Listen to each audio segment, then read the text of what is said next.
Bienvenue à toutes et à tous pour cette nouvelle émission consacrée aux éphémérides du ciel de décembre 2024.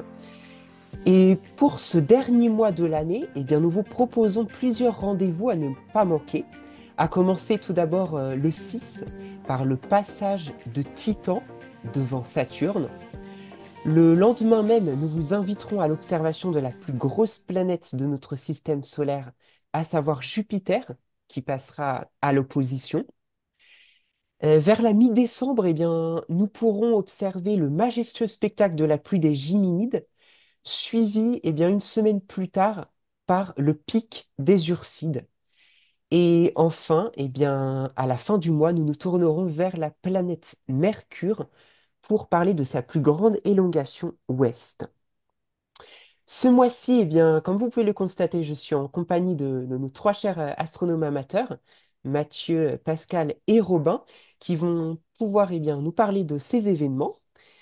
Et pour commencer, nous allons parler de cet événement du 6 décembre, à savoir que l'ombre de Titan plane au-dessus de Saturne.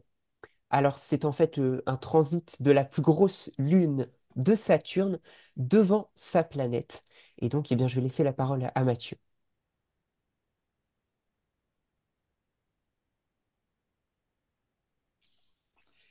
Effectivement, c'est un événement qui est plutôt rare, un événement donc qui n'a pas eu lieu apparemment depuis 1980. J'ai vu passer l'information il n'y a pas très longtemps sur le net.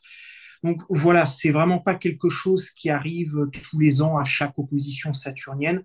Clairement pas. Là, on est dans une très bonne configuration. C'est le solstice. Enfin, on arrive. Non, excusez-moi. On arrive au moment de l'équinoxe, au, au cœur de l'année saturnienne. Et donc, on a une configuration angulaire qui permet à ce que, Saturne et certaines de ses lunes se retrouvent alignées avec le Soleil. Donc, il y a des passages de lunes entre Saturne et le Soleil. Et puis, il y a également des passages d'ombre sur la face éclairée de la planète. Alors, dans le cas qui nous intéresse, donc ce 6 décembre, le début de ce passage en transit, non pas de Titan, mais de l'ombre de la Lune Titan sur Saturne, débutera aux environs de 19h30, en heure légale française, donc cette soirée du 6. Ça va durer 4 heures en tout, 4 heures jusqu'à 23h30 aux environs. Euh, à partir au moment duquel l'ombre de Titan va quitter définitivement Saturne. Alors voilà, bon, l'ombre sera visible près du pôle sud de la planète et la Lune Titan, donc c'est ce que je disais tout à l'heure, qui est en fait à l'origine de cette ombre, ne passera pas devant la planète de notre point de vue et donc sera un petit peu à l'écart de Saturne, environ un diamètre saturnien d'écart entre la planète et sa Lune. Euh, à noter que Saturne approche de sa quadrature. Alors la quadrature, c'est quoi? C'est le moment en fait où angulairement, Saturne se trouve à environ 90 degrés d'un angle qu'elle formerait avec la Terre et le Soleil. Ce qui veut dire que on a très très largement passé son opposition. La quadrature est souvent le moment de transition entre la fin des dernières belles observations que l'on puisse faire de la planète et puis le moment fatidique de la conjonction qui va arriver dans quelques mois, la conjonction avec le Soleil, où là, évidemment, les conditions ne seront plus du tout favorables pour pouvoir observer Saturne et même la visibilité de la planète s'en trouvera très réduite. Donc voilà, il y a effectivement donc un passage de l'ombre de Titan le 6 décembre, mais il y en aura d'autres au fil de ce mois de décembre, plus tard au mois de janvier. Mais vous l'avez compris par rapport à ce que j'ai dit tout à l'heure, Saturne se rapproche de plus en plus du Soleil. Sa visibilité va donc s'en trouver réduite. Il faut ne surtout pas tarder pour observer ce transit de Titan devant Saturne. Plus vous allez laisser s'écouler les semaines, plus vous allez faire cette observation plus tard, puisqu'elle va avoir lieu donc à d'autres moments, et plus les conditions seront difficiles. Évidemment, maintenant, tout dépendra de la météo. C'est ça. Et donc, comme tu l'as évoqué, à noter également qu'il y a une séance de rattrapage le 22 décembre pour ceux qui n'auraient pas pu observer ce spectacle ce 6 décembre. Et donc, dans des conditions similaires, puisqu'elle sera visible à la même période en début de soirée. Nous passons maintenant à cet événement du 7 décembre. Donc, il s'agit de l'opposition de la géante gazeuse, donc Jupiter. Et Mathieu, je me suis laissé dire que l'année 2024, eh bien, c'est très clairement l'année de Jupiter. Est-ce que tu peux le confirmer? Exactement. Et en fait, cette affirmation, on peut la traduire par un chiffre, 65. 65 degrés d'élévation. C'est la hauteur à laquelle Jupiter, eh bien, sera au-dessus de l'horizon lorsqu'elle sera au plus haute dans notre ciel, sous nos latitudes, évidemment. Alors, une telle hauteur dans le ciel nocturne n'est pas arrivée depuis 10 ans, 2014. Rendez-vous compte, sous nos latitudes. Alors, tout ça, eh bien, c'est une très bonne nouvelle, non seulement pour les observateurs visuels, mais aussi pour ceux qui font de l'imagerie planétaire au télescope, bien entendu. Alors, dans la logique des choses, eh bien, cela devrait nous permettre de nous affranchir donc des turbulences, de la plupart des turbulences, et surtout, et c'est là le point à noter, de la dispersion atmosphérique. On pourra même, avec une grosse ouverture, donc un grand diamètre, eh bien, se permettre de retirer le correcteur de dispersion atmosphérique du train optique. Alors évidemment, sous réserve d'observer la planète lorsqu'elle passe aux alentours du méridien nord-sud. On ne va évidemment pas chercher à l'observer lorsqu'elle vient tout juste de se lever et qu'elle est au ras de l'horizon. Mais une bonne nouvelle s'accompagne généralement d'une mauvaise. Rappelons que, eh oui, nous arrivons à la saison hivernale avec une météo qui va être de saison, évidemment, et tout cela au cœur d'une année eh bien, qui a été difficile pour la pratique de l'astronomie. On va quand même rester optimiste et espérer voir Jupiter entre les nuages peut-être au mois de décembre. Ce sera, je pense, la météo le principal écueil pour cette opposition jovienne 2024. Évidemment, on préfère les oppositions d'été, mais les oppositions d'été sont bien souvent des oppositions qui riment avec une faible hauteur sur l'horizon. Voilà, c'est le problème de nos latitudes. Évidemment, lorsqu'on bascule dans l'hémisphère sud ou qu'on est au niveau de l'équateur, eh bien les choses changent radicalement. Les planètes sont toujours très hautes dans le ciel lorsque nous sommes à l'équateur. Et puis, eh bien, pour ceux qui auront la chance d'être dans l'hémisphère sud, évidemment, ce sera l'inverse par rapport à nous. Au mois de décembre 2024, eh bien, les observateurs verront Jupiter très bas dans le ciel, là où évidemment il profite d'une planète qui est très haute lorsqu'il s'agit d'une opposition estivale. Faut-il rappeler comment observer Jupiter? Très rapidement, parce que vraiment, ce n'est pas une observation difficile à faire, vous la trouverez tout de suite à l'œil nu. C'est tout simplement l'étoile la plus brillante dans le ciel nocturne lorsque vous observez au cœur de la nuit. Il y a Vénus qui est encore plus brillante, mais elle ne s'observe qu'en début de soirée. Donc voilà, vous ne pourrez pas l'observer en plein cœur de la nuit. Donc l'étoile la plus brillante au cœur de la nuit, c'est Jupiter. Elle se trouve dans la constellation du Taureau. Information, je pense, inutile, puisque toutes les étoiles de la constellation du Taureau sont moins brillantes que Jupiter. Et Jupiter a actuellement une magnitude de moins 2,6. Voilà, c'est une valeur informative qui vous permet de constater qu'effectivement, on est sur un objet qui est très très brillant dans le ciel. Alors, cette opposition, elle est aussi l'occasion de prendre des nouvelles de la grande tache rouge. Qu'est-ce qu'on peut dire sur cette tache? Oui, alors pour les grands amateurs de la grande tache rouge, eh bien, ce 7 décembre, donc j'ai noté qu'elle passera au méridien central de Jupiter, donc à 21h30, heure locale française. Donc 21h30, début de soirée, vous pourrez, en pointant un télescope sur Jupiter, eh bien, avoir la chance d'apercevoir peut-être, si les conditions météo sont bonnes, la grande tache rouge à peu près au milieu du disque. Voilà, donc la grande tache rouge, c'est un petit peu aussi le moment de l'observer parce que au sein de la communauté amateur, on se rend compte en comparant des images que nous avons dans certaines bases de données que la grande tache rouge est en train de diminuer sérieusement au fil des années.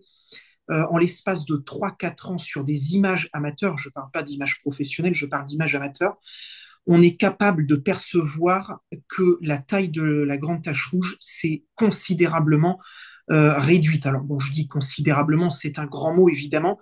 Elle est toujours parfaitement visible, mais on sent effectivement qu'il y a une baisse sensible au niveau de sa taille. Donc tout ça n'augure rien de bon pour les années à venir. Il va falloir s'attendre probablement à ce que la grande tache rouge se réduise encore. C'est pour ça que 2024 sera une année à consacrer absolument à la planète Jupiter. Si vous êtes un grand fan de l'observation visuelle ou photo sur les planètes, voilà. Elle a encore conservé sa couleur rouge. Ça, ce n'est pas quelque chose qu'il va falloir s'attendre à observer continuellement dans le temps. Probablement qu'au fur et à mesure qu'elle va perdre en taille, elle va aussi changer de couleur pour devenir peut-être à terme un simple ovale blanc et puis peut-être disparaître complètement d'ici quelques décennies. On a le temps de voir venir peut-être, mais on ne sait pas ce que nous réserve l'avenir. Mais en tous les cas, voilà, la tendance depuis maintenant plusieurs décennies est à une baisse constante de la taille de la grande tache rouge. Euh, il y a d'autres choses à voir sur Jupiter que la grande tache rouge, notamment ses bandes nuageuses. Pour ceux qui ont l'habitude d'observer Jupiter en observation visuelle ou en photo, eh bien, j'ai noté deux observations que vous pourrez faire. Alors en observation visuelle, cela sera plus facile d'observer la bande équatoriale nord. Alors c'est une des deux bandes principales brunes que l'on peut voir même dans un tout petit instrument, hein, 50-60 mm, c'est quelque chose d'assez facile à voir. Il y a quelques années, en 2021 notamment, 2021-2022, cette bande était très étroite, toute petite, elle avait presque disparu. Et puis cette année, au contraire, elle est extrêmement large. C'est d'ailleurs la bande actuellement la plus large, la bande brune la plus large sur Jupiter et en même temps la plus contrastée. Donc à observer, puisqu'elle suit un cycle d'environ 4 ans qui va l'amener d'ici quelques années bien de nouveau à régresser. Et puis, il y a une autre bande, alors celle-ci beaucoup plus discrète, qui sera plus difficile à percevoir en observation visuelle, ce sera plutôt à prendre en imagerie, la bande tempérée nord, qui a complètement disparu. Cela fait maintenant à peu près un an qu'elle a disparu des écrans radars. On ne sait pas quand est-ce qu'elle va réapparaître, donc c'est une observation également à réaliser sur le long terme pour essayer de voir cette bande, cette toute petite bande discrète, qui est pas très loin d'ailleurs de la bande équatoriale nord, lorsqu'elle se reconstituera. Voilà, donc ce sera encore l'occasion eh bien, de pouvoir observer cette magnifique planète. Et d'ailleurs, eh bien, c'est le moment de l'année où on peut mieux l'observer. Maintenant, eh bien, nous passons à cet événement qui a lieu le 14. Ce sont les Géminides qui vont illuminer le ciel avec un pic assez élevé. Et pour en parler, eh bien, je vais me tourner vers Pascal. Oui, c'est peu dire, hein. Effectivement, les Géminides, certainement une des plus belles pluies d'étoiles filantes de l'année. Connue, comme tu le disais, Nathan, pour être particulièrement lumineuse et généreuse. Habituellement, eh bien, elle est active du 4 au 20 décembre avec un taux horaire zénithal de 60 à 75 météores par heure, sauf son pic le 14 décembre. Alors c'est vrai qu'on préférait qu'elle ait lieu l'été, hein, pour les conditions climatiques, bien sûr, mais voilà, on ne choisit pas les événements astronomiques. Alors le 14 décembre, effectivement, on parle de 150, voire 160 météores à l'heure. C'est véritablement considérable. Où est-ce que on peut la voir? Eh bien, qui dit Géminide dit constellation des Gémeaux. c'est-à-dire au-dessus de l'horizon est. Elle sera visible en fait partout et surtout à partir du coucher du soleil, c'est-à-dire vers 17h30. Alors contrairement aux autres pluies d'étoiles filantes, eh bien les Géminides ne sont pas issus d'une comète, mais d'un astéroïde appelé 3200 Phaéton. Et c'est cette comète éteinte qui n'est pas en fait composée de glace, mais de roches. Et cet astéroïde, en plus, est entouré d'un nuage de poussière.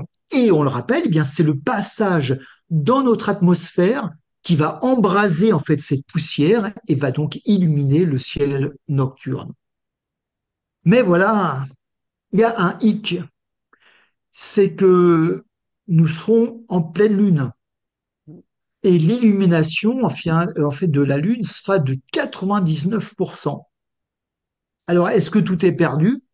Eh bien non, rassurez-vous, il y a une astuce toute bête, hein. Eh bien, c'est de mettre un écran, tout simplement. Alors, ça peut être un mur pour cacher la luminosité de la Lune, hein, ou bien tout simplement la main, comme cela. Bon, alors maintenant, il faut être un petit peu courageux parce qu'effectivement, comme on l'a dit, il risque de faire froid. Mais ce sont les courageux qui ne tentent rien, eh bien, ne verront pas cette pluie d'étoiles filantes. C'est ça, mais le spectacle en vaudra sûrement le coup, donc on sera sûrement assez courageux pour sortir. Le 21, eh bien, nous passons à la saison hivernale, puisque c'est le solstice d'hiver, et donc à 9h20, à l'heure de Paris, nous passons à la saison d'hiver. Maintenant, le 22, eh bien, ce sera au tour de la pluie d'étoiles filantes des Ursides de tomber du ciel. Alors, est-ce qu'elle sera aussi spectaculaire que celle des Géminides, Pascal? Ah, alors là, on n'est pas du tout dans le même pic d'activité, hein. Alors rappelons que les Ursides ont été repérés en 1916 par l'astronome britannique William Frederick Denning et elles n'ont été reconnues par la communauté des astronomes qu'en 1945.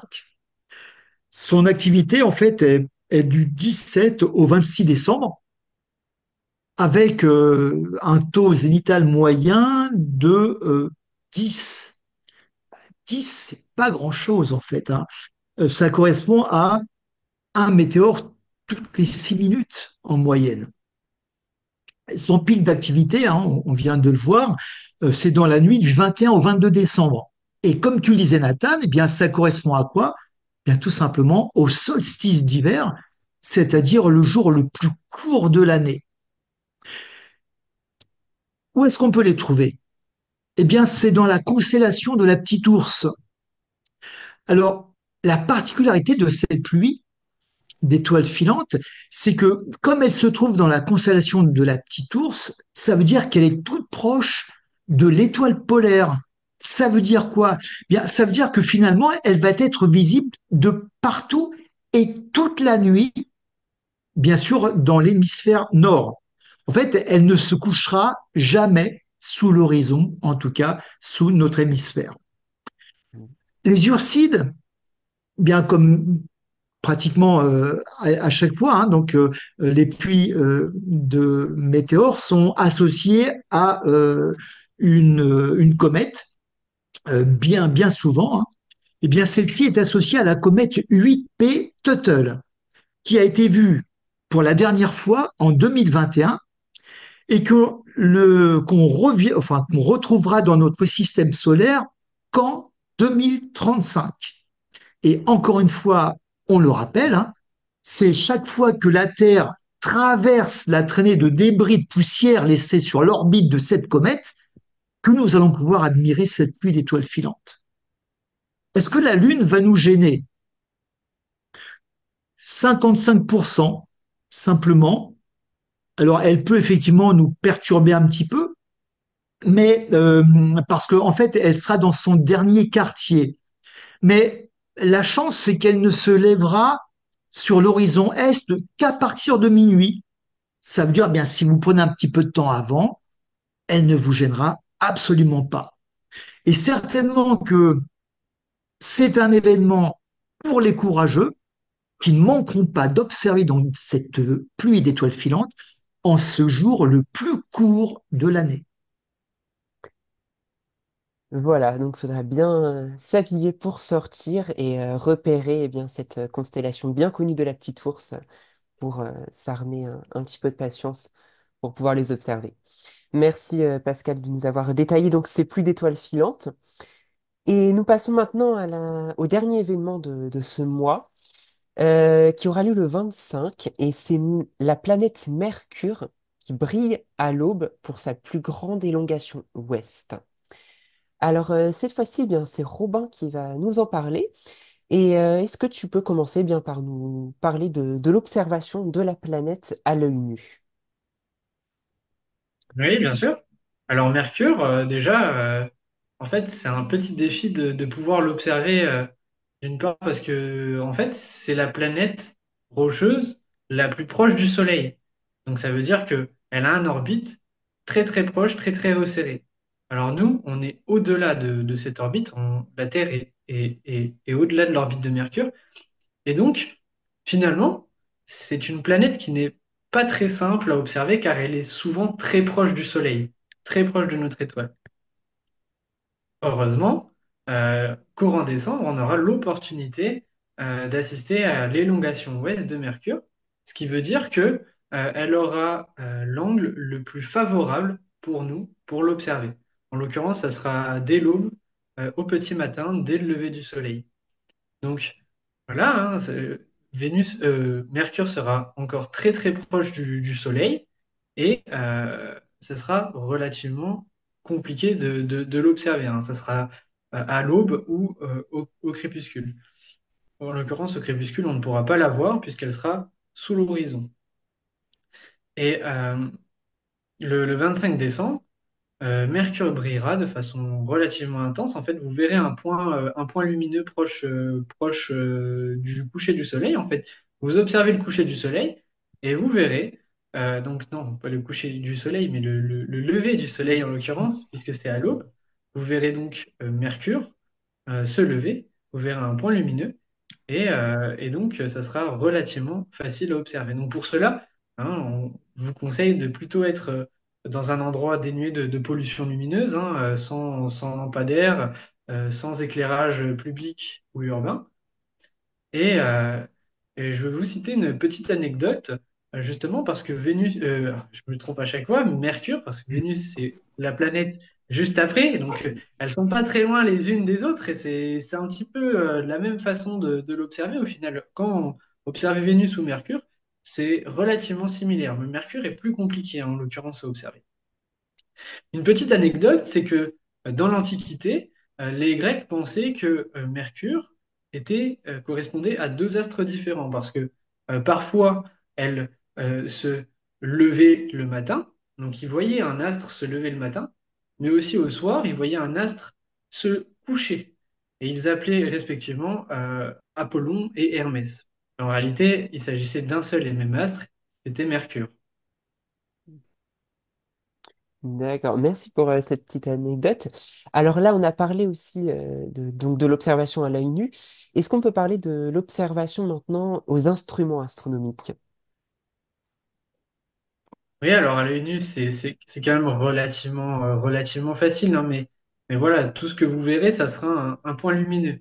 Et c'est là que ça sera beaucoup plus intéressant d'utiliser un instrument et de ne pas utiliser simplement nos yeux. Alors, une simple paire de jumelles, ça peut être vraiment sympathique, mais le mieux, ça sera un télescope, un petit télescope, même un petit télescope de 114 millimètres, une centaine de millimètres ou une petite lunette astronomique pour débutants vous permettra vraiment d'avoir une expérience d'observation assez agréable. Et qu'est-ce que vous pourrez voir? En fait, concrètement, vous pourrez voir un disque lumineux, hein. Si vous observez avec des jumelles, hein, vous aurez un grossissement relativement faible.